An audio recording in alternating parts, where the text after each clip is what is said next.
Be Yellowstone frequent flyer. Meet Barnaby.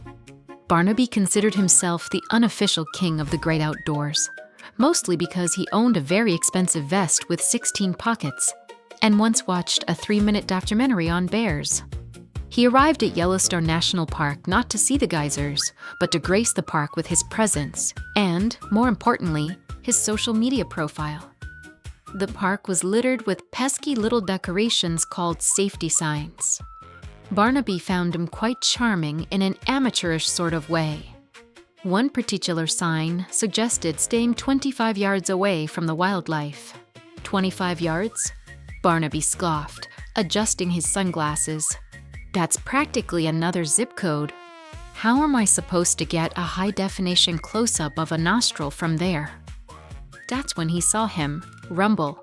Rumble was a bison the size of a small apartment building, with a head like a fuzzy boulder and an expression that suggested he had very real patience for tourists with 16 pocket vests.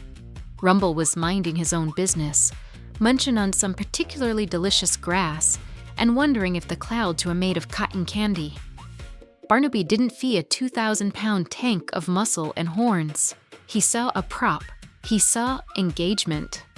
He saw a way to finally prove to his followers that he was one with nature. Barnaby began his stealthy approach, which mostly involved tripping over his own shoelaces and smelling like a mix of expensive cologne and fear. Rumble stopped chewing. He didn't like the smell of the cologne, and he liked the stealthy visitor even less. He gave a low, rumbling huff, but vibrated the very clay he was made of. He began to paw at the dirt with a hoof the size of a dinner plate. In the language of bison, this means, "Please leave before I turn you into a satellite." Barnaby, being a professional, interpreted the pawing as a welcoming gesture. "Look at him, he's posing," Barnaby whispered to himself. He turned his back to Rumble, held his phone high, and pouted his lips for the ultimate selfie.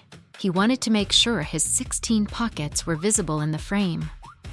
Rumble decided it was time for Barnaby to join the space program.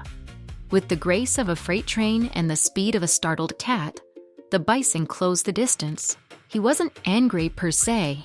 He was just very committed to personal space. He lowered his head, aimed for the brightest part of the orange vest, and prepared for launch. The encounter lasted approximately half a second. Barnaby felt a sensation that could best be described as being hit by a mountain. Suddenly, the grass was very far away. Barnaby realized that the view from 20 feet up was actually quite lovely, though he regretted not having a pocket for his dignity. Gravity, unlike Barnaby, always follows the rules. He descended gracefully, or as gracefully as a man in a 16-pocket vest can, and landed headfirst into a very thick, very prickly sagebrush. It wasn't the nature he had intended to be one with, but it was certainly a very intimate connection, as Barnaby was carted away by park rangers, who were remarkably polite for people who spend their days rescuing human projectiles. He earned his new title, the Yellowstone frequent flyer. Rumble went back to his grass, hoping the next visitor would at least bring some better-smelling cologne, or, ideally, a very long-distance lens.